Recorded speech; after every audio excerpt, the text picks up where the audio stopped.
Oleme Fotokiina fotomessil 2014 leidnud üles Manfrotto boksi ja tundub, et sügis on jõudnud ka Manfrotto fotokottideni, kuna nende värvus on hoopis värvilisem kui tavapärane valge või must. See siin on Manfrotto uue seeria off-road seeria kott, mis näeb välja nagu matkakott, aga tegelikult see ei ole päris matkakott. Miks? Vaatame lähemalt.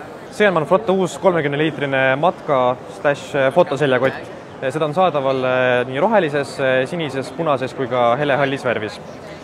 Kõigepealt siin pealpool on tavaline isiklik esemete või siis matkatarvete lahter. Kuid see ei ulatu päris põhjani välja, siin on olemas vahesein, mis on lukuga suletav. Ja see ei ulatu põhjani välja just sellel põhjusel, et siin asub fototehnika lahter.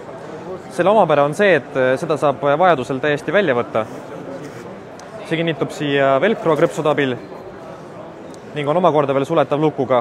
Ning kui teil ei ole fototehnikat kaasas, siis te saate seda kasutada täiesti tavalise matkaseljakotina.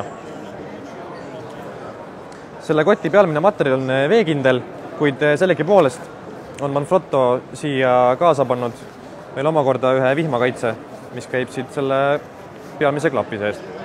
Selle matkakoti selgmine osa on ka üsna huvitav selle poolest, et seda rihmade osa, kahe seljarihma osa on võimalik tõsta kas ülespoole või siis lasta hoopis madalamaks allapoole vastavalt teie keha pikkusele ning see kinnitub seal seespoolt krõpsuga ehk siis velcroga, nii et see jääbki sinna niimoodi kinni pidama.